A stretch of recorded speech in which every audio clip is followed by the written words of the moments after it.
अस्सलामुअलैकुम। आप देख रहे हैं की न्यूज़ HD। मैं हूं हारिस अली शाह गिलानी। खबर शामिल करते हैं तांलियावाला से, जहां के गुलशन रहमान टाउन के मालिक मलिक रुस्तम के लोगों के साथ कई किए हुए वादों से अनाव और सहूलत न देने पर मकामी शहरी सरापा एहतजाज। शहरियों का वजीर आजम इमरान खान और वजीर आला उस्मान बुज़दार से इंसाफ का मुतालबा। इस हवाले से मजीद रिपोर्ट कर रहे हैं अली हसन साबरी। जी, तांदलियावाला के गुलशन रहमान टाउन के रिहायशियों का SP ऑफिस तांदलियावाला के सामने टाउन मालिक रुस्तम भट्टी के खिलाफ एहतजाज करते हुए कहना था कि अरसद रात से बने हुए इस टाउन में ना तो बिजली है और ना ही कोई सीवरेज के कोई इंतजामात किए गए हैं। सीवरेज का पानी सड़कों पर तालाब की शक्ल इख्तियार कर चुका है, जिसकी वजह से शहरियों के घरों की बुनियादों को नुकसान पहुंच रहा है।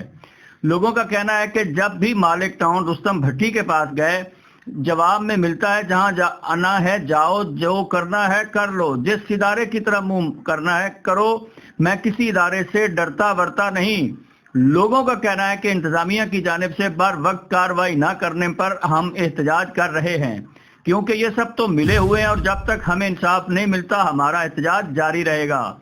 पहले ही महंगाई ने हमें दिन में तारे दिखा रखे हैं। सीवरेज के पानी से घरों की दीवारें मिसमार होने के खदशात ने उल्टा हमें मजीद परेशान कर रखा है। हम गरीब लोग जाएं तो कहां जाएं। लोगों का वजीर आजम इमरान खान और वजीर आला पंजाब उस्मान बुज़दार से मुतालबा था कि हमें इंसाफ दिलाया जाए और ऐसे गैर कानूनी कॉलोनी के मालिक रुस्तम भट्टी के खिलाफ कार्रवाई कराई जाए और हमें तमाम तर सहूलतें फराहम करवाई जाएं ताकि हम भी रियासत मदीना के बावकार शहरी बन सकें। जी।